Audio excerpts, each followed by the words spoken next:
tardes a todos. Gracias por estar aquí en esta mesa redonda sobre el cambio climático en América y en el mundo, realidades y propuestas.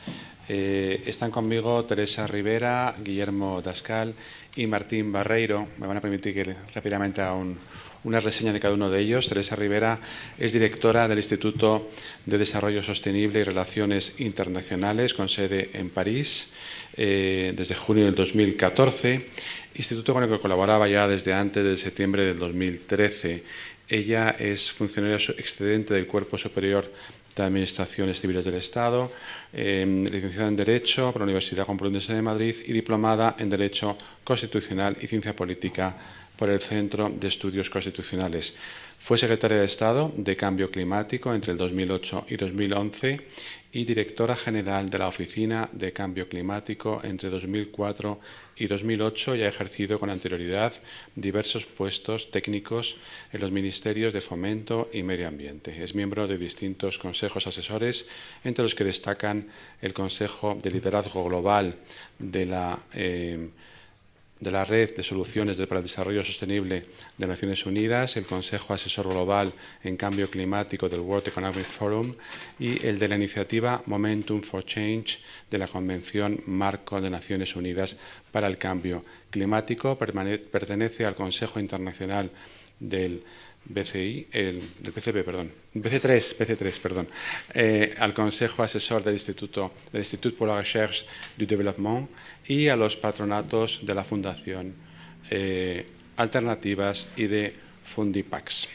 Guillermo Pascal, por su parte, ex experto en cambio climático de la Asistencia Técnica de Euroclima Plus o más, que es un programa de cooperación regional entre la Unión Europea y América Latina dedicado al cambio climático. Su objetivo es facilitar la integración de las estrategias y medidas de mitigación y de adaptación ante el cambio climático en las políticas y planes públicos de desarrollo en América Latina. Guillermo Dascal tiene 17 años de experiencia en el mundo del desarrollo sostenible y ha sido consultor para Naciones Unidas, CEPAL, PNUD, la Comisión Europea y diversos países latinoamericanos. Se ha dedicado a asesorar y evaluar sobre cambio climático, desarrollo sostenible, asentamientos humanos, ciudades habitables. Es geógrafo de formación con estudios de posgrado en políticas urbanas y ecología, Universidad de París 12, Instituto de Urbanismo de París y Universidad de Toulouse 3, UNESCO. Y ha sido becario Fulbright en el Centro de Investigación Urbana de la Universidad de Nueva York. Bienvenido, Guillermo. Por su parte, Martín Barreiro, que será también el moderador de esta mesa, forma parte del equipo de meteorología de Radio Televisión Española, es licenciado en Ciencias Físicas por la Universidad de Santiago de Compostela y se especializó en previsión meteorológica marítima.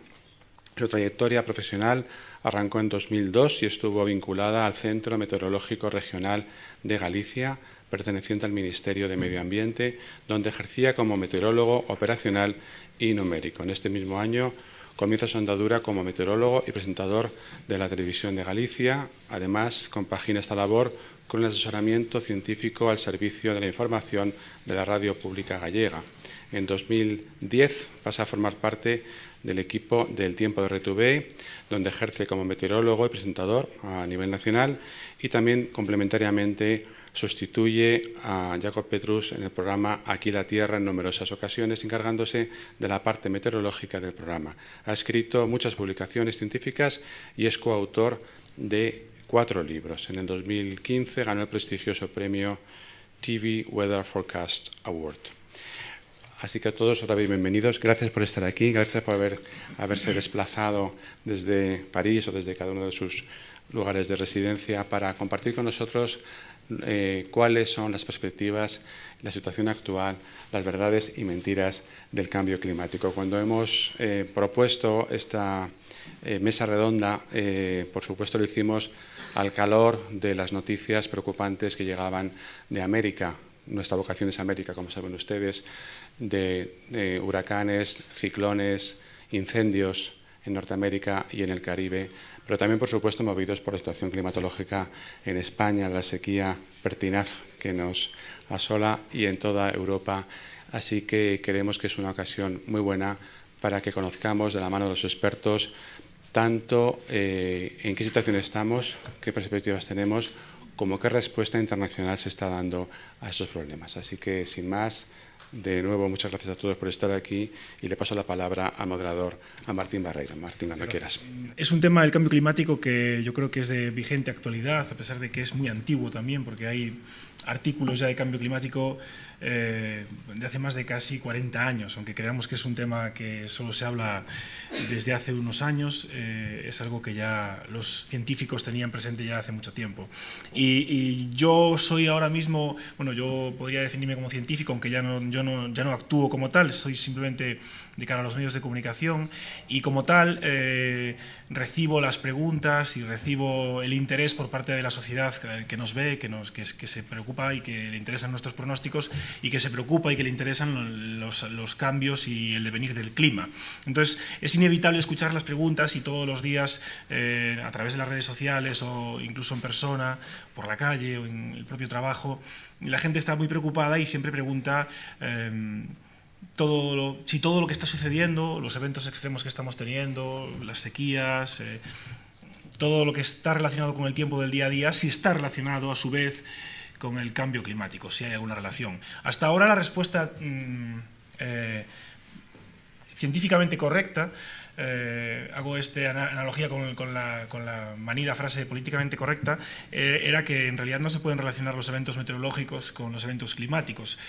Seguramente sabréis que los eventos atmosféricos del día a día tienen una escala temporal, pues eso, de horas, de días, de escala temporal corta, y los eventos climáticos tienen una escala temporal mucho mayor. Para poder definir un clima en una zona han de pasar muchos días, han de pasar muchos tiempos para que eso tenga consistencia y se pueda estudiar y se pueda definir como un tipo de clima u otro. Pero bien es cierto que efectivamente cada evento meteorológico compone ese clima, compone ese evento climático general. Entonces, hoy en día yo creo que las preguntas ya no podemos esquivarlas con esa respuesta científicamente correcta de esta es mi opinión, pero bueno, creo que es una opinión que compartimos muchos comunicadores de cambio climático. No podemos esquivar esa pregunta diciendo que no se puede relacionar exactamente lo que está sucediendo ahora con el cambio climático. Y eso por una parte, esa es una pequeña reflexión que quiero hacer antes de empezar. Ellos son mucho más expertos que yo en cambio climático, sin duda, entonces yo simplemente quiero hablar un poco de la parte que me toca, que es la comunicación de ese cambio climático, de cómo lo hemos comunicado, y hacer una pequeña reflexión, además de esta primera, una pequeña reflexión y autocrítica, ¿no? Yo creo que se ha hablado mucho del tema y en muchos casos no se ha hablado de lo correcto que debería de hablarse, y eso ha tenido unas consecuencias negativas a la hora de cómo lo ha reflejado, cómo lo ha asimilado la sociedad. Se ha hablado en un principio mucho y muy dramáticamente, luego lo iremos analizando en detalle porque tenemos opiniones similares o no, y cómo eso ha provocado en la gente pues, cierto desapego al tema, ¿no? Ha habido momentos en la historia de la comunicación del cambio climático en que la gente no le interesaba demasiado ya el tema porque no encontrábamos solución. Ahora estamos viviendo eventos extremos con relativa frecuencia, una alta frecuencia, más de lo habitual, que es precisamente una de las consecuencias que se había extraído ya en los pronósticos de cambio climático, con lo cual se están cumpliendo, lo cual es algo que por una parte da más validez a los pronósticos y por otra parte pues quizás nos asusta un poco más porque la estamos viviendo ya. Ya no es aquello que iban a vivir nuestros hijos y nuestros nietos, es algo que está sucediendo ya. Entonces yo creo que es momento de actuar y esto creo que es una gran iniciativa. Yo quiero empezar diciendo que la Casa de América hace muy bien hablar de esto, hablar para América y hablar para España, para todo el mundo de un problema tan vigente. Y entonces aprovecho ya y hago la pregunta que me hacen todos los días a mí, o muchos días a mí, se la voy a hacer a Teresa porque así ya la obligo a responder a ella, esto que está pasando este mes de octubre, Teresa, de que tengamos uno de los meses de mayor precipitación. Sí sabéis que octubre es uno de los meses de mayor precipitación, bueno, es el mes de mayor precipitación del otoño y uno de los más del año. Y bueno, no ha caído nada, podríamos resumirlo como que no ha caído nada, ha caído 4 gotas. Y noviembre y diciembre, teóricamente son meses más secos y se espera que sean un poco más húmedos, se esperan, pero bueno, ya llevamos unos días de noviembre y la cosa no pinta bien. Entonces, esto en el caso de España, pero efectivamente puedo relacionarlo, como decía el director, con hemos tenido varios huracanes muy intensos, algunos de ellos de categoría superior, la máxima, que incluso se ha llegado a hablar, que también podríamos hablar del tema, si os parece, de que si habría que redefinir las escalas de huracanes y hablar de una nueva categoría, porque se ha superado el umbral de la categoría 5. Y han sido además de gran tamaño. Han afectado, uno de ellos tenía el tamaño entero de la península de Florida, y cuando cruzó el Caribe, pues llegó a tapar por completo Cuba y, en fin, gran parte del Caribe. Y con unas consecuencias desastrosas, como sabéis, todos ellos. Entonces, la pregunta ya sin más es, ¿tú crees que estos eventos tan seguidos, tan extremos y tan inusuales, en el fondo, porque no deja de ser un mes inusual, octubre, están relacionados con el cambio climático? Esta es una pregunta de amigo. Acabas de decir qué es lo correcto desde el punto de vista académico y ahora dices un poco rompedor a ver qué dice Teresa, ¿no? Y entonces yo creo que en esto, para que no me regañen, voy a volver un poco a la ortodoxia, siendo heterodoxa. Yo creo que es verdad que han sido unos meses abrumadores, porque hemos visto una sequía que dura mucho tiempo, mega incendios, no solamente mega tormentas tropicales subiendo por el Atlántico o mega huracanes en el Caribe, etcétera, etcétera, etcétera. Falta de agua, 6 meses en camiseta llevamos aquí en España. O sea, que todo esto pues son fenómenos que yo no sé si se pueden asociar, no asociar, vuelvo a la ortodoxia. Pero a mí me parece que quizá en estos casos es bueno ir a los elementos esenciales, ¿no? A simplificar en la medida de lo posible algunas de estas cosas. Y los elementos esenciales apuntan con bastante rotundidad algunas pistas muy significativas. La primera de ellas es que efectivamente han sido meses extraordinarios, con un número de fenómenos meteorológicos extremos enormemente intensos, que forman parte de lo que esos climatólogos que hace muchos años que se dedican a intentar modelizar, a intentar entender cómo puede evolucionar el clima, vienen alertando, diciendo, oiga, que es que el clima puede cambiar y este tipo de cosas que hasta ahora son extrañas, poco habituales, pueden llegar a ser algo mucho más cotidiano. Y resulta que más o menos cuadra con ese tipo de alarmas. Por tanto, con independencia de qué es lo que ocurra para cada uno de esos casos particulares, que quizá pues se necesita un entendimiento más profundo, el mensaje fundamental de, ojo, esto puede llegar a ser una normalidad cotidiana en nuestras vidas, es muy llamativa y muy impactante.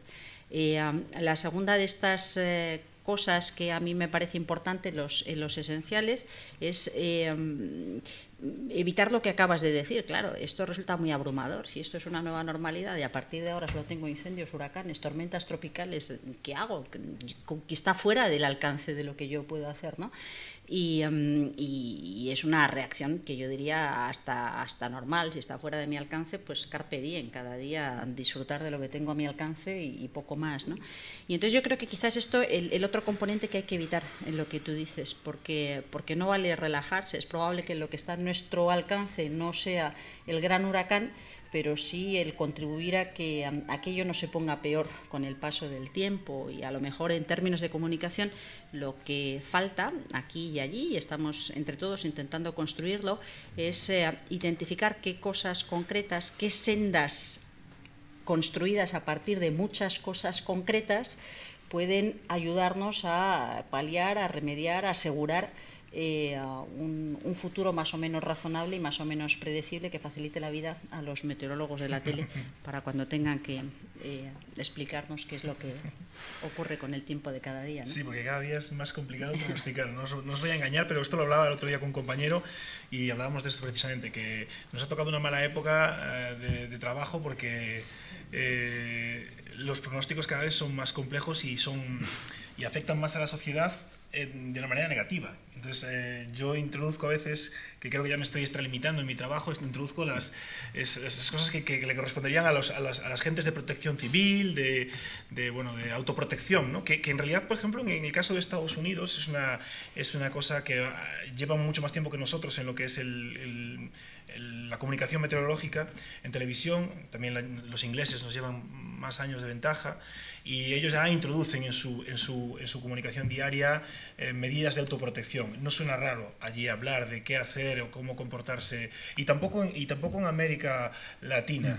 Hay muchas páginas web oficiales que en el pronóstico asocian directamente cada día, todos los días, no es una cosa puntual, cada día, las medidas de autoprotección en caso de tormentas severas, de inundaciones y de corrientes.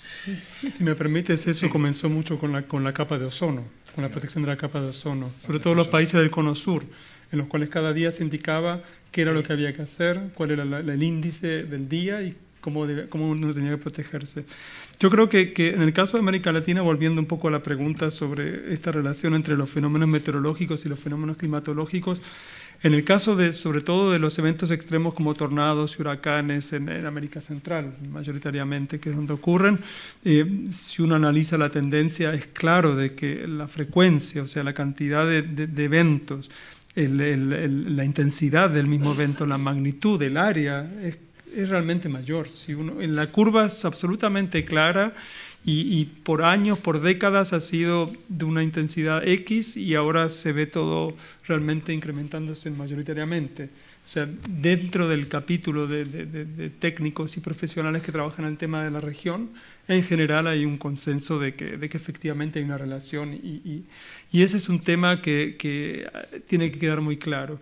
Y yo creo que asociando este punto con el tema de la comunicación, yo creo que en un momento hubo un periodo en el cual había una conciencia significativa en torno al tema del cambio climático y ahora pareciera ser como que se ha estancado un poco y estamos llegando quizás a una situación que algunos califican de peligrosa en el sentido de que parece que es inevitable, entonces no hay nada que hacer, entonces esto va a ser así, adaptémonos, punto. Entonces este es un tema como que hay que preguntarse, ¿es este el camino correcto? Yo pienso en una situación totalmente opuesta y estoy pensando en otro campo, como es el campo de los desaparecidos en Argentina, por ejemplo, en el cual las personas que han fallecido, que han desaparecido, son desaparecidos. Hasta que no se encuentra el cuerpo, siguen siendo desaparecidos 30, 40 años después. Entonces aquí estamos viendo un proceso de que está afectando nuestras vidas cotidianas y sin embargo podemos como mensaje decir esto es inevitable, listo, pasemos a adaptarnos o tenemos que seguir trabajando para enfrentar este problema. Entonces hay un discurso que es como ambiguo y que es necesario, yo creo, trabajarlo. ¿Puedo intervenir? Sí, claro, por supuesto. Es que se me han ocurrido 4 cosas, 3 a propósito de cosas que has dicho tú y una a propósito de lo que acaba de decir Guillermo.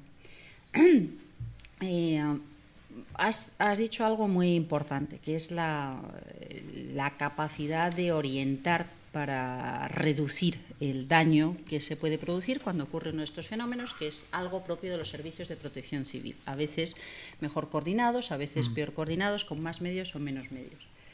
Siempre se pone como ejemplo la capacidad que tiene una isla como Cuba para reaccionar, gestionar una población preparada que entiende cuál es el tipo de riesgos, de incidencia que puede tener un gran huracán sobre la población y sobre las infraestructuras y, por tanto, los datos que salen a la luz cada vez que hay uno de estos grandes huracanes en el Caribe es que frente a destrucciones millonarias en muchos sitios, con pérdidas de vida importantes en muchos sitios, en Cuba hay destrucción, hay daños, pero nunca son daños enormemente cuantiosos y es muy raro que haya pérdidas de vidas humanas. Es decir, la población está preparada. Hay parte del mensaje que lamentablemente es inevitable, es que si va a haber más fenómenos meteorológicos extremos de gran intensidad, es bueno que la gente entienda cómo puede reaccionar y cómo puede protegerse. Y ahí hay una labor de comunicación y una labor de preparación que a veces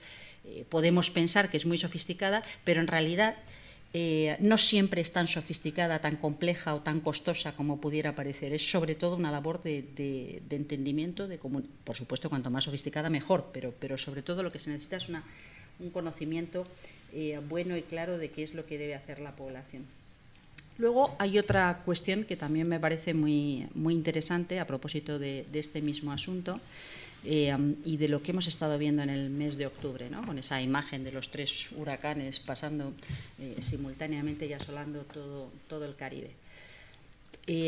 unos huracanes Solo con un una... inciso que hago. Y Sí. además que nos acordemos que uno de esos huracanes fue el que más al este llegó del Atlántico de la historia, desde que hay registros. Es decir, que para que veáis que en realidad estamos hablando de América Latina, pero que nos toca todo a nosotros, porque ese huracán que asoló el Caribe llegó aquí. Bien es cierto que no nos afectó mucho, pero llegó muy cerca, muy peligrosamente cerca, perdona que interrumpa, Sí. para que en realidad, que luego lo hablaremos si queréis, de la conexión tan importante que hay en toda la atmósfera, de lo que Lorenz denominó en su día pues la teoría del caos y la mariposa, que luego también pues eso, hablaremos de cómo todo está tan relacionado y cómo un evento que sucede en el Pacífico, como conoceréis seguramente el Niño, nos afecta a nosotros. Perdonad que haga este inciso, pero creo que además en este caso los huracanes han cruzado el Atlántico y han venido a nosotros. Muy bien, pues yo iba no a eso, sino a otra cosa que me parece muy llamativa. También tendemos a pensar, cosa que es verdad, que estos impactos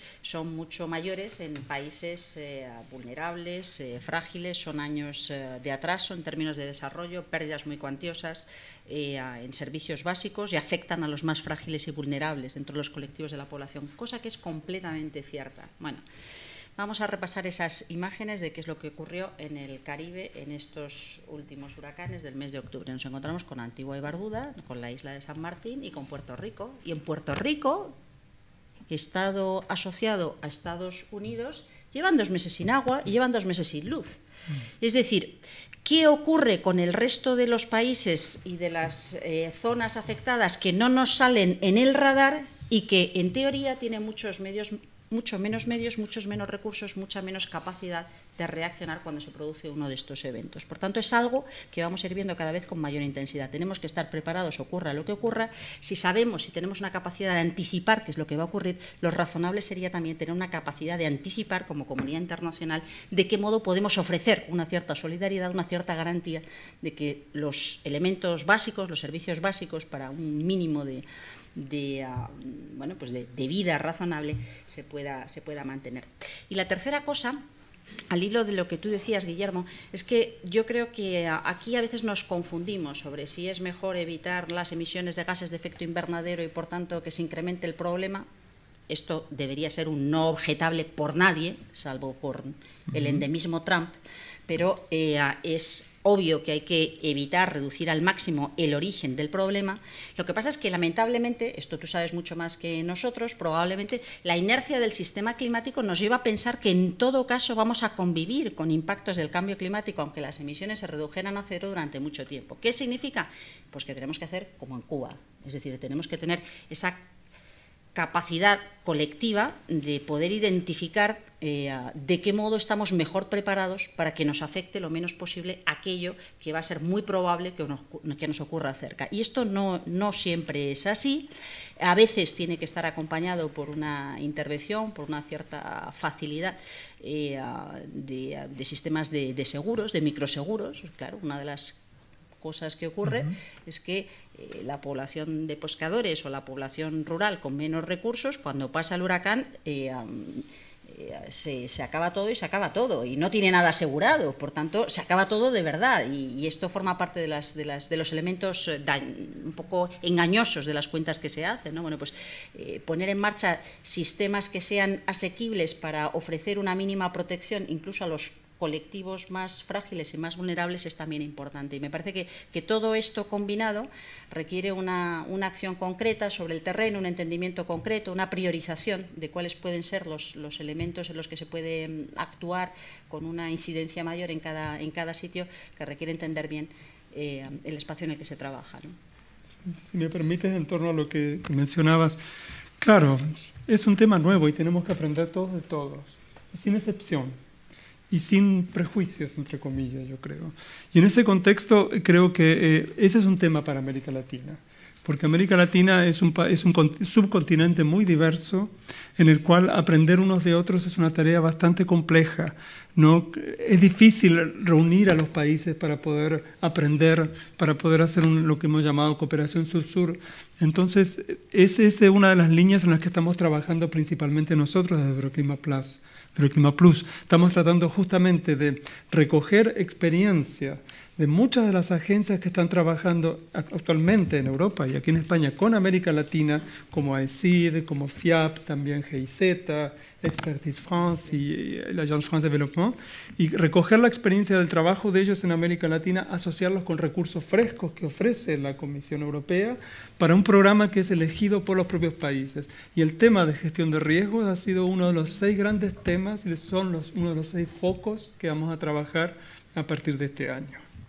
Entonces, el aprendizaje de unos de otros es un tema clave. La experiencia de Cuba es excelente, por las personas que manejamos el tema es muy conocida, pero qué difícil es poder transmitirle, poder realmente integrarla a otro tipo de gestión en otro tipo de contextos. Volviendo al tema de Cuba, que lo habéis sacado, y yo ahí en realidad también tengo algo de experiencia porque en mi etapa de trabajo en Meteo Galicia trabajé con un meteorólogo cubano que estaba emigrado aquí, que pertenecía al Servicio Meteorológico Cubano. Bueno, estuvo trabajando y luego se vino a trabajar a Galicia y bueno, él había tenido experiencia en pronóstico de huracanes y es cierto lo que contaba Teresa que el huracán pasó por el noreste de Cuba con toda la fuerza posible y realmente, bueno, pues hubo hechos lamentables, ¿no? Como suele ser habitual, pero nada que ver con lo que luego sucedió en Estados Unidos, país muchísimo más preparado teóricamente, muchísimo más adaptado y muchísimo más con pronósticos teóricamente muchísimo mejores. Y en realidad mi experiencia, y él nos lo contaba, este meteorólogo cubano, también tuvimos la fortuna de conocer a más trabajadores del centro que vinieron de visita, gente que había vivido esos momentos de pronóstico de un huracán, ¿no? que deben de ser realmente difíciles, ¿no? Porque son situaciones realmente duras de pronosticar y de contar. Que él nos contaba que la sociedad cubana se creía lo que contaban los meteorólogos de la tele. Se lo creía a pies juntillas, realmente se fiaba de los pronósticos de los meteorólogos que se veían por la tele y de los boletines oficiales. Entonces, yo creo que es una de las primeras partes, ¿no? Que tenemos que entre todos intentar conseguir, el creernos que está sucediendo algo, el creernos la gente que nos lo cuenta, teniendo en cuenta la naturaleza intrínseca que tiene este sistema, que es imposible de pronosticar al 100%. La naturaleza de la atmósfera no tiene una única solución ni la tendrá nunca. Da igual el tamaño de ordenador que haya en un futuro.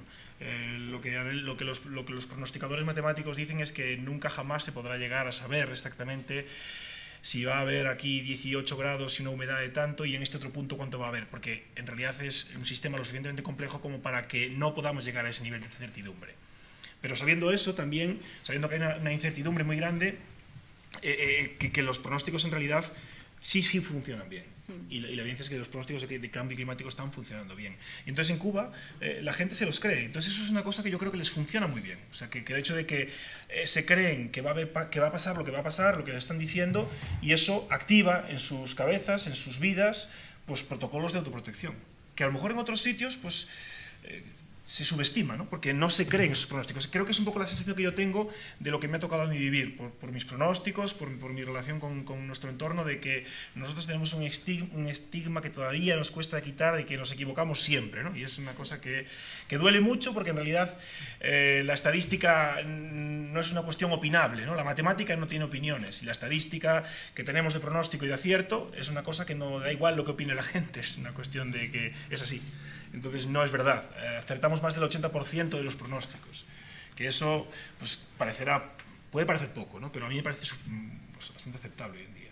Pero yo creo que lo que dices es muy interesante también por otro motivo, ¿no? Y aquí que estamos combinando meteorología, climatología, protección civil y acción climática, que son distintos campos.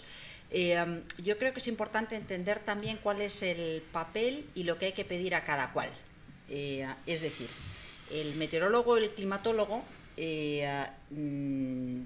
es solvente, confiable en meteorología y climatología, pero no se le puede pedir, como a veces uno oye, que yo creo que es fundamentalmente una excusa para no asumir responsabilidades, que sea la ciencia quien me diga lo que tengo que hacer. Perdón, la ciencia le puedo decir lo que sabe la ciencia, pero la ciencia no es un buen prescriptor social sobre cómo se combinan las distintas sensibilidades en un determinado entorno para priorizar una acción contra otra, ¿no? Entonces yo creo que hay una tarea de conocimiento importante que tiene que ser acompañada de una comunicación solvente, que debería ayudar y generar una presión positiva desde el punto de vista social para que aquellos cuya función, que nos ha costado muchos siglos construir esa función, es entender cómo se prioriza, cómo se entiende las sensibilidades del interés general, del interés público, los colectivos vulnerables, puedan ir identificando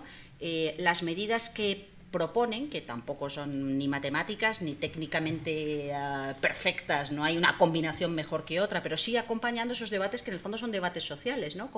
Cómo se va articulando un cambio social importante que permita, bueno, pues ser mucho más resilientes frente a este tipo de peligros, pero también, como decía Guillermo, no quedarnos con la nostalgia de decir yo con quedarme preparado y sobrevivir me vale, sino saber, entender, asumir que hay que evitar que las cosas sean todavía más peligrosas y por tanto hay que atacar las causas que generan ese problema, ¿no? Entonces yo creo que el saber cuál es el papel de cada cual, cómo combinarlos en un debate y en una serie de decisiones colectivas que no son ni perfectas, ni matemáticas, ni técnicas, sino que es una combinación de todos, solventes, técnicamente solventes, pero en el fondo es un proceso de decisión social, ¿no?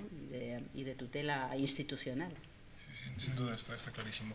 Guillermo, cuéntanos un poco más, que estabas avanzando un poco antes, ¿qué es Euroclima Plus? ¿Qué hace?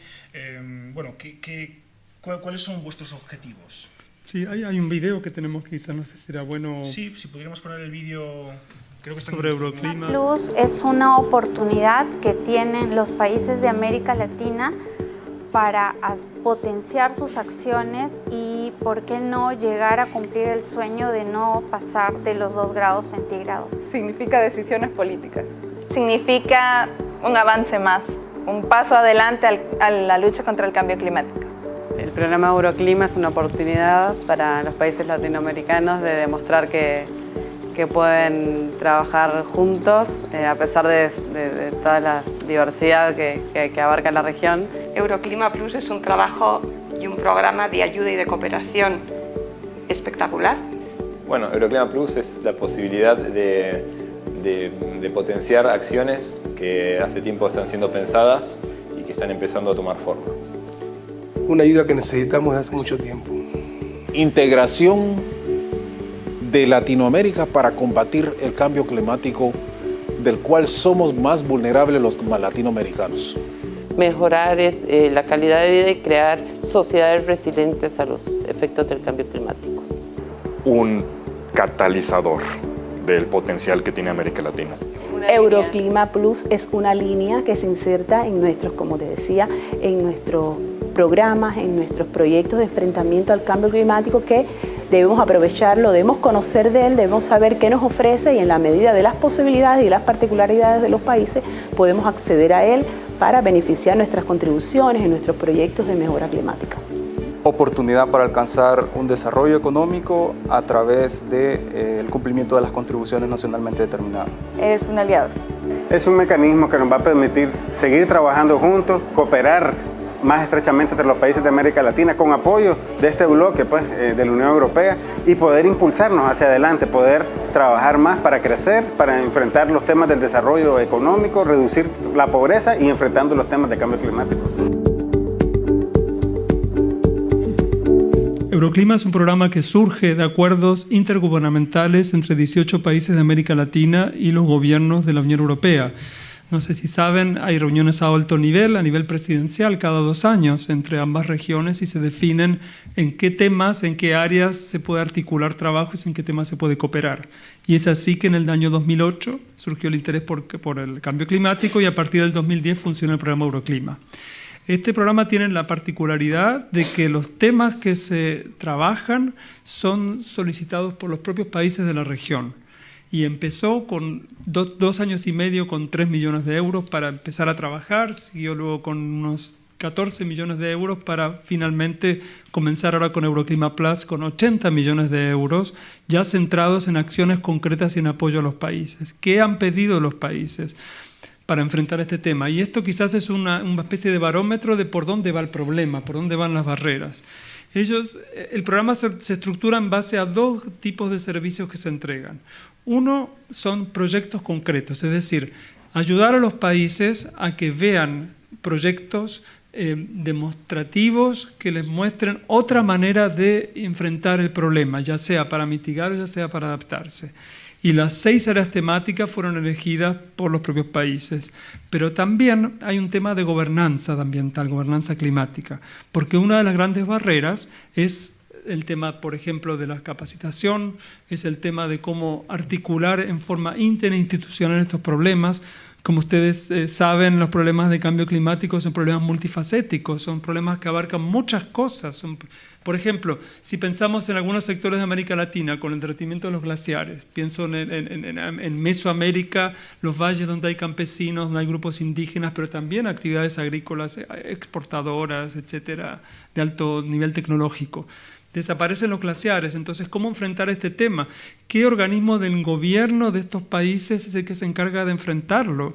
¿Es el Ministerio de Agricultura? ¿Es el Ministerio del Ambiente? Que en general son ministerios con un potencial menor de acción. Entonces, ¿cómo crear este tipo de comités de emergencia para enfrentar estos problemas? Entonces, hay todo un área grande del programa Euroclima que se llama gobernanza o servicios, en los cuales los países solicitan: necesitamos por favor ayuda para aprender de tal otro país, necesitamos ayuda para formar nuestro equipo, necesitamos ayuda para formular proyectos. La formulación de proyectos climáticos, que muchos de ellos requieren de cooperación internacional, es un tema bastante complejo.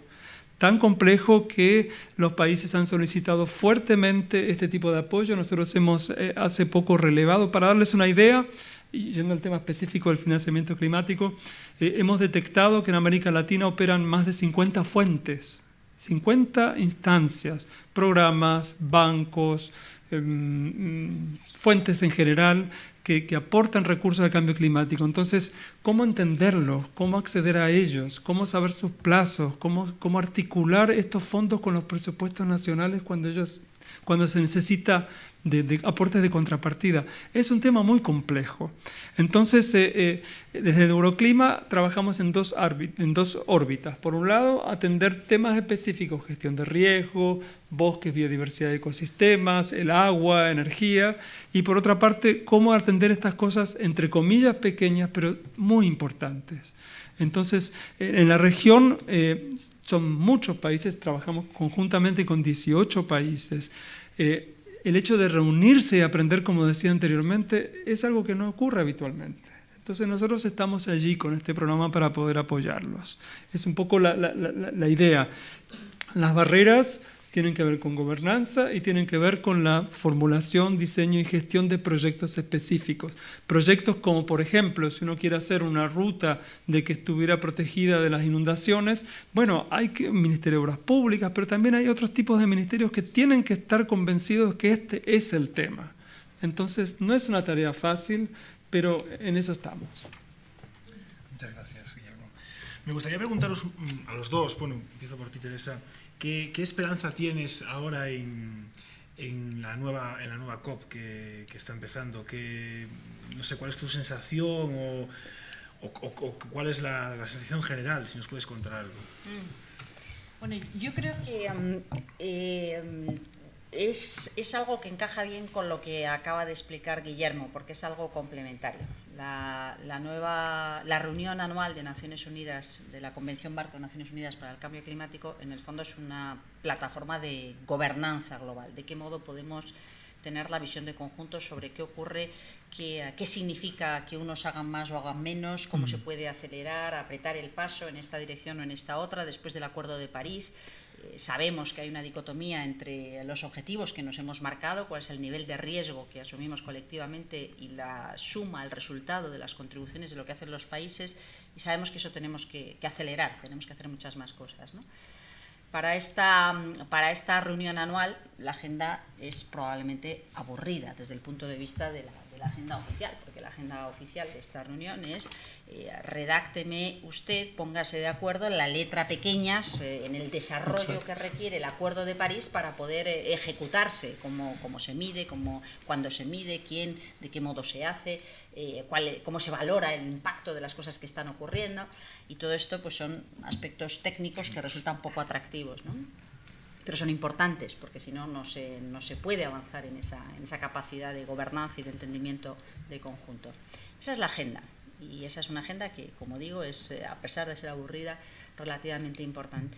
Pero junto a la agenda yo creo que hay otros dos elementos muy sensibles y mucho más llamativos, quizá más difusos, más sutiles a la hora de interpretar qué es lo que ocurre, a los que hay que prestar atención. Es la gran cita anual de la comunidad internacional en materia de clima, a la que acuden los negociadores, los diplomáticos, los técnicos, representantes de los gobiernos, pero a la que acude mucha gente también, y en la que no solamente se negocia esos aspectos técnicos de una agenda pensada para los representantes de los gobiernos, sino que también es el momento en el que se toma el pulso, se entiende hasta qué punto hay una voluntad de avanzar más o menos. Y claro, esta reunión tiene lugar ya con el señor Trump en la Casa Blanca, en Washington, después de haber anunciado, es la primera que se celebra después de que haya anunciado su intención de dejar el Acuerdo de París, generando una reacción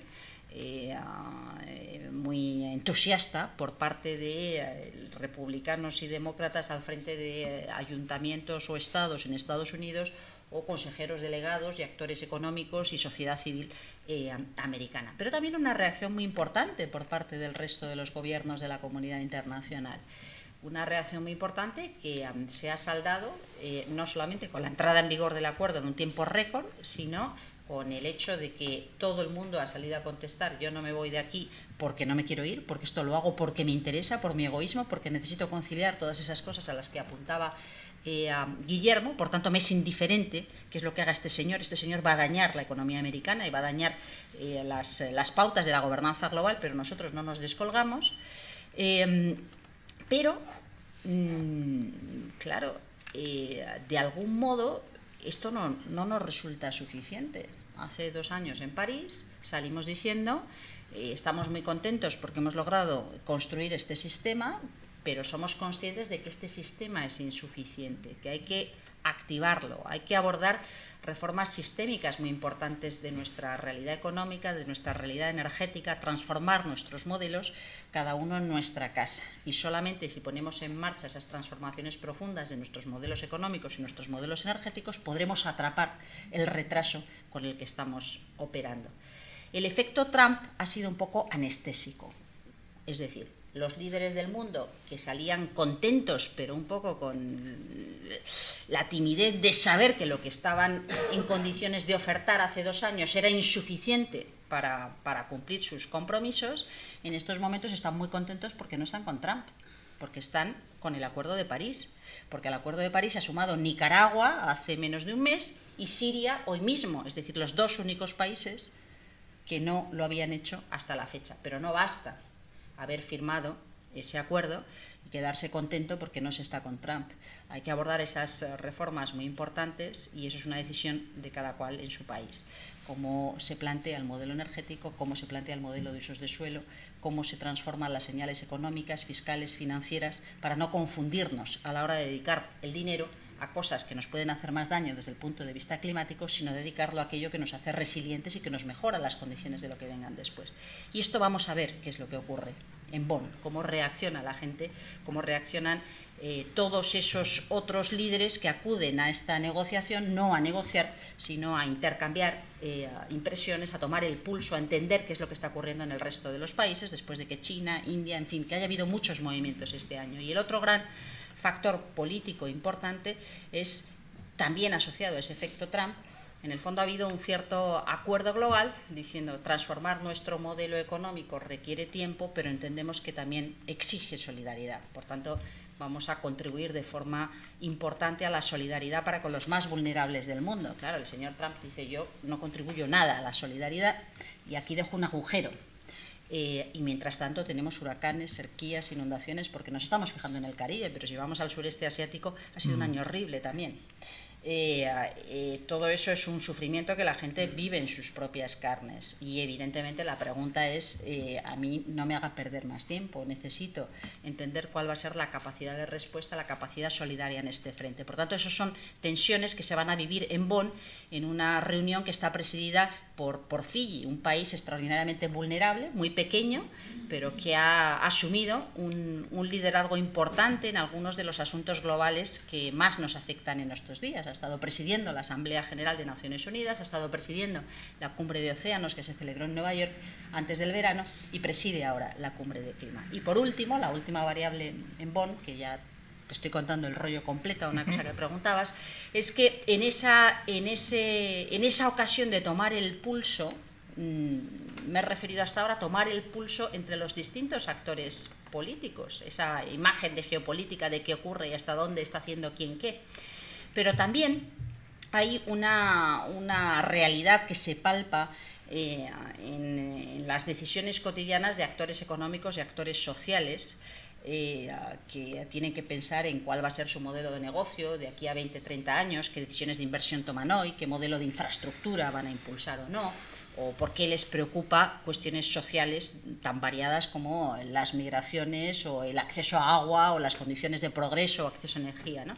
Entonces, las reuniones anuales de Naciones Unidas en materia de clima se convierten en un gran foro de atracción para todo esto, en el que de algún modo estos actores entienden qué es lo que está ocurriendo, ese proceso de aprendizaje, sur-sur, norte-sur, todo cruzado, ya el mundo es mucho más complicado y el aleteo de la mariposa se ve también en este campo, se reúnen y ven, aprenden, entienden, y eso también es importante, es interesante, porque también es un termómetro de hasta qué punto hay confianza en ese proceso, en esa capacidad de cambio, hay ganas de hacer más, o hasta qué punto se respira una cierta frustración, una cierta sensación de que las cosas no están funcionando como deben. Y entonces, yo creo que tenemos que prestar atención a los tres frentes: el oficial aburrido, pero muy importante, el termómetro de la política y de los compromisos de la geopolítica, hasta dónde hay voluntad de implicarse en materia de solidaridad y en materia de transformación real de la economía, y ese otro tercer pilar de qué ocurre con el resto de los actores que no son estrictamente representantes de gobierno, pero que tienen mucho que decir porque lo dicen todos los días a la hora de tomar decisiones y ejecutar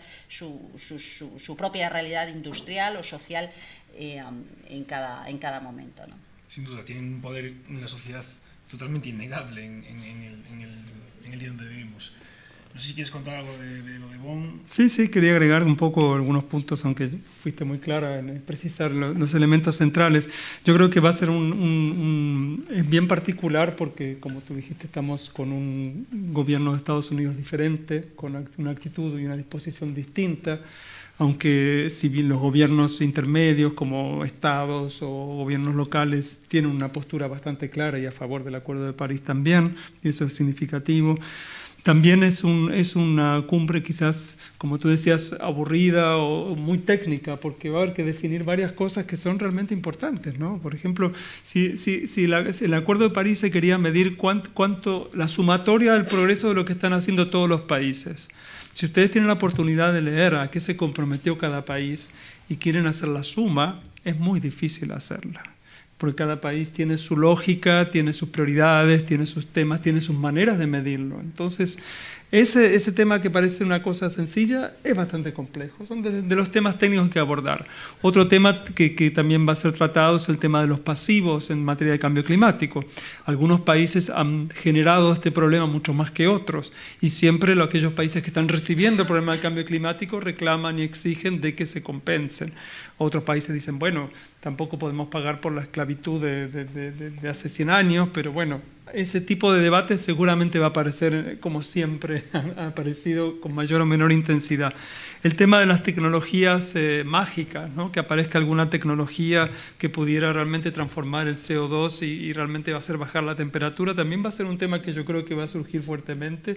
Y el sector privado, el involucramiento del sector privado creo que va a ser quizás el gran tema. Y creo que el avance que han hecho las industrias automotores, que ya han comenzado a definir metas y plazos concretos, es decir, vamos a dejar de producir autos de tal manera, ese va a ser un tema creo que relevante. No sé si las políticas fiscales vinculadas a los subsidios, a la explotación de petróleo, eso, ¿qué va a pasar? Eso quizás siga su curso. Pero ese es una COP clave, porque se espera que en la COP siguiente se haya totalmente concluido y clarificado todos los puntos del Acuerdo de París y comenzar a operar. Yo creo que esto que dices de los subsidios es muy importante en todos los frentes y probablemente el foro de decisión no es este, aunque siempre surge y debería surgir con más fuerza en términos de debate, ¿no? Subsidios perniciosos desde el punto de vista social y ambiental y poco explicables desde el punto de vista económico. Pero está ocurriendo una cosa muy interesante. Hay muchas cosas de las que hablar de los subsidios a los combustibles fósiles, pero quizá la cita más interesante al respecto se va a producir en Buenos Aires, con ocasión de la reunión de la Organización Mundial de Comercio en diciembre, donde hay una petición bastante consensuada ya para eliminar los subsidios a los combustibles fósiles que, en el fondo, alimentan sobrepesca y pesca ilegal. Por tanto, un cierto seguimiento en el que el comercio mundial de pesca no hay prácticas incorrectas que ponen en peligro las especies que se pescan. Por tanto, un elemento ambiental clave desde el punto de vista de la soberanía de los recursos de los estados ribereños, pero también desde el punto de vista del ecosistema marino, gracias a que hay grandes subvenciones a lo que se queman los barcos para poder ir a pescar y, por tanto, se pesca gratis, ¿no? No hay coste. Entonces, este tema va a surgir ahora. O sea, que lo que vemos también es que esa idea que teníamos, que era mucho más sencillo el mundo antes, ¿no? Aquí hay estos que me resuelven este problema y estos que me resuelven este problema, y ahora ya no es así. O sea, un problema como el cambio climático puede aspirar a tener una cierta gobernanza que oriente lo que debe ocurrir en frentes muy distintos, en niveles de responsabilidad muy diferentes. Y lo mejor que nos puede pasar es que los distintos niveles de responsabilidad, cada cual en su propio ámbito, entienda qué significa. Y efectivamente, pues aquí es un ejemplo de pesca que distorsiona los mercados globales y que genera efectos perniciosos como consecuencia de una malísima práctica que es subvencionar combustibles fósiles. Pues resolviendo esto tendrá un impacto directo también, esperemos que vaya bien y que sea apreciable y todas esas cosas, en la quema de combustibles fósiles y así todo, ¿no? Muy interesante, esto no lo sabía. Pues yo, volviendo a esto precisamente del nuevo modelo de producción o de cómo el sector privado, el sector industrial se está involucrando en el tema de cambio climático, vuelvo a hablar desde mi punto de vista de no ser una persona experta en el tema del día a día, de cómo las industrias están cambiando sus tecnologías, pero sí a lo mejor en foros de comunicación en los que he estado y en los que he compartido mesa con, voy a definirlos como ex-negacionistas del cambio climático, porque bueno, es un tema que todavía no hemos tocado. Yo creo que es conveniente tocarlo porque todavía, desde mi punto de vista, insisto, de que tengo contacto con el medio en general, nosotros somos los que recibimos, ¿no?, todas estas quejas, y hoy en día con las redes sociales es muy fácil, además, pues eso, dar tu opinión o tu crítica, claro. Entonces, bueno, es un poco que yo he observado que ha habido un cambio en el paradigma del negacionista, ¿no? El negacionista, bueno, supongo que obedecería a distintos intereses, ¿no?, pero fundamentalmente era una cuestión, detrás de esto había pues una cuestión casi fundamentalmente económica, casi, no del todo, ¿no?, porque en algunos casos ahora se ve claramente que no, pero en el momento en el que es la sensación que tengo por lo que han dicho estas personas que yo he compartido, pues eso, charla con ellos y tal. Ahora no lo son ya. Ahora digamos que han visto una oportunidad de negocio en el mundo del cambio climático, y el mundo económico ha visto también que es algo, yo creo que completamente ineludible, y que nos está afectando y que afecta las materias primas y por lo tanto afecta las cadenas de producción y interrumpe las producciones y puede interrumpir más las producciones. O sea, que es un elemento que juega un papel fundamental en cualquier cadena de producción de cualquier producto, y ellos son los más interesados en no perder dinero, ¿no? Y yo creo que han cambiado un poco ese paradigma de ser negacionistas a ahora buscar una oportunidad de negocio, e incluso hay ya algunas empresas que se dedican a vender la tecnología, ¿no?, de cómo se han ido adaptando, cómo en su empresa se han adaptado a una producción más sostenible y cómo encima esos son capaces de venderlo, que eso ya es como, bueno, no deja de ser inteligente, ¿no? O sea, al menos a mí me lo parece, que es que no solo mejoro mi producción, sino además vendo el cómo lo he mejorado. Entonces, yo lo que quiero hacer una observación, ¿no? ¿Qué opináis vosotros de esto? Porque, claro, parece que ahora precisamente la posición de Trump es totalmente negacionista, pero que es un... No, yo a lo mejor nos interesa abordar este tema o no, pero no sé qué opináis del tema de que todavía en la sociedad, a mí no me cabe duda de que todavía hay dudas. Hay parte de la sociedad que todavía tiene dudas de si es cambio climático o no es cambio climático. Y hay gente encima que tiene teóricamente una voz autorizada y que sigue creyendo que... A mí me interesa mucho hablar de este tema, pero quizá dejamos a... No, para mí es dramático, pero es cierto. Yo creo que hay todavía una parte de la sociedad que no cree en este tema. Como si fuera algo de creer, ¿no? Cuando en realidad claro, exactamente. No creemos cuando vamos al médico que el médico nos ha diagnosticado mal porque, ¿no? O sea, hay gente que se le cree y hay científicos que no se le cree. A mí esto es algo que me parece algo completamente inaudito, ¿no? ¿Cómo podemos poner en duda esto? Parece que estamos en la época de la Tierra es plana o no es plana, ¿no? Sí, esos son los temas que yo converso en los taxis a veces, sí. Por ejemplo. Entonces le digo al taxista, imagínese usted si su cuerpo en vez de 37 grados tiene 39. ¿Qué pasaría? ¿Cuánto tiempo sobreviviría? ¿Cuál es el primer órgano que va a colapsar? ¿Cómo se puede saber eso? ¿Con qué nivel de precisión se puede saber? Entonces, ese es un tema como que enseguida, sí, lo entienden, hay un problema. Pero me pasó también que dando clases en una universidad de Norteamérica, que no voy a decir cuál, en el Departamento de Ciencia Política, en el área de política ambiental, dictaba yo. Y entonces, la verdad es que yo tenía dudas de que los alumnos realmente creyeran en el cambio climático. Les tuve que dar una especie de inyección de pasarles el video de Al Gore y hacer debates hasta estar yo convencido de que mis propios alumnos realmente entendían que es un problema. Es muy difícil, ¿ah? Bueno, yo tengo muchas cosas que decir al respecto. Voy a intentar decir algunas solamente, ¿no? Yo creo que efectivamente es un poco erróneo pensar que esto es una cuestión de creencia o de fe. Uno no cree en la penicilina o no. O uno no cree... Es un poco absurdo. Pero sí creo que puede ser una cuestión de prioridades. Ya, pero yo creo que es que se plantea mal la pregunta. A mi juicio puede ocurrir que haya una duda técnico-científica por parte de alguien, pero lo más habitual es que lo que haya es una ordenación de prioridades y percepciones distinta.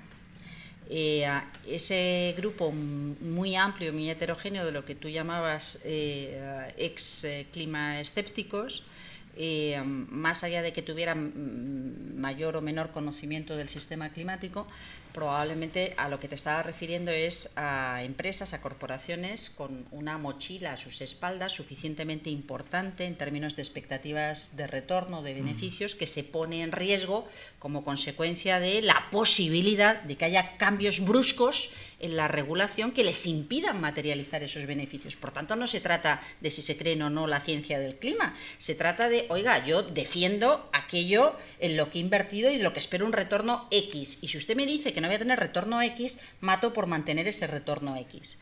Y eso en algunos ámbitos va evolucionando. ¿Por qué? Pues, por ejemplo, el caso típico es muchas compañías eléctricas en distintos países donde tienen miedo a que esas grandes inversiones en infraestructuras complejas de las que esperaban un retorno y que parece que no van a tener, de repente se dan cuenta que su negocio es vender electricidad. Por tanto, les da igual que venga de un sitio o de otro, que lo que necesitan es un tiempo para acomodar sus infraestructuras, porque electricidad van a seguir vendiendo. Es más, todo apunta a que mucho. Por tanto, entienden cuál es la siguiente fase en la que deben acometer un tipo de inversiones diferentes y deben pensar cómo dejan atrás aquello que pensaban que iba a tener un retorno X, pero que ya está esos márgenes de incertidumbre. Es distinto otros sectores donde la cosa no pinta nada bien y no le encuentran una solución. Eso se ve con mucha claridad en el carbón, se ve con bastante claridad en la industria del petróleo, que en muchos casos todavía está pensando cuál es su futuro, si su futuro es una energía que no sea petróleo, si su futuro es el petróleo para otras cosas de mayor valor añadido y con otro tipo de soluciones técnicas al final, si su futuro es la gran ingeniería. O sea, están todavía muchas de ellas pensando qué ocurre, pero son grandes inversiones de las que tienen que extraer unos beneficios que no saben cómo hacer todavía. Entonces eso, insisto, creo que no es un problema ni de creencia ni de ciencia, es un problema de retorno, de expectativa de retorno. Y luego vamos a otro tema que es con el que ha jugado bien Trump. que yo creo que no se cree ni lo uno, ni lo otro, ni lo contrario, ni lo no contrario, pero que ha tocado una fibra sensible muy importante a la que a veces no prestamos suficiente atención y es un error. Claro, hay quien dice que una de las ocasiones en las que Hillary pierde la presidencia es cuando dice: yo lo primero que haré será cerrar las minas de carbón. Porque suena como una señora con la vida resuelta, que no tiene ningún pudor en enviar a su casa a un montón de mineros.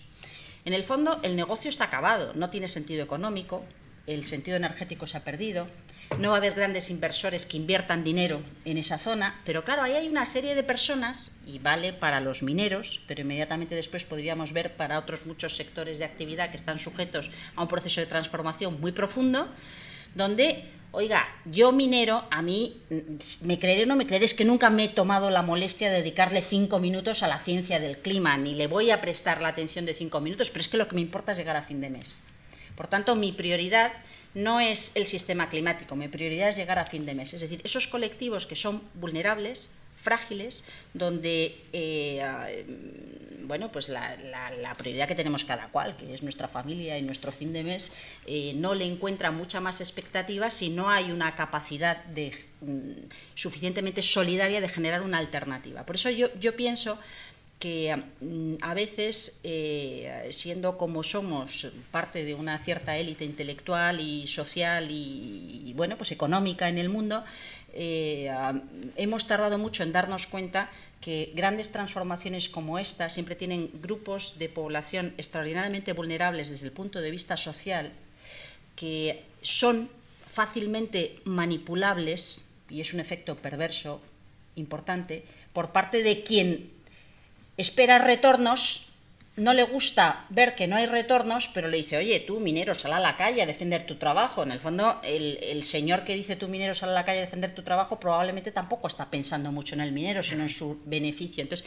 yo sí creo que es muy importante que en este proceso de transformación, y esto sí que creo que es un rol fundamental de las instituciones, y si no, hay una falta de confianza en las instituciones que acaba generando un daño mucho mayor, y lo vemos con el auge de los populismos en muchos sitios, que es intentar identificar cuáles son las soluciones de acompañamiento para esos colectivos vulnerables que pueden verse amenazados por algo que es real, no leyes de la física y de la química, no son esquivables de ningún modo, pero para lo que no acaban de ver en su esfera de lo importante una alternativa que es resistirse. Y claro, pues si uno tiene que defender el pan y el agua de sus hijos y de su familia, pues lo que sea, ¿no? Entonces yo creo que hay un poco mezcla de todo, hay manipulación en torno a eso, pero sobre todo lo que hay es percepciones y prioridades que no hemos sabido interpretar correctamente o gestionar correctamente, y que si queremos de verdad abordar en la escala de lo que es importante abordar y con el tiempo tan limitado que tenemos esto, necesitamos enormes dosis de solidaridad para con los colectivos más frágiles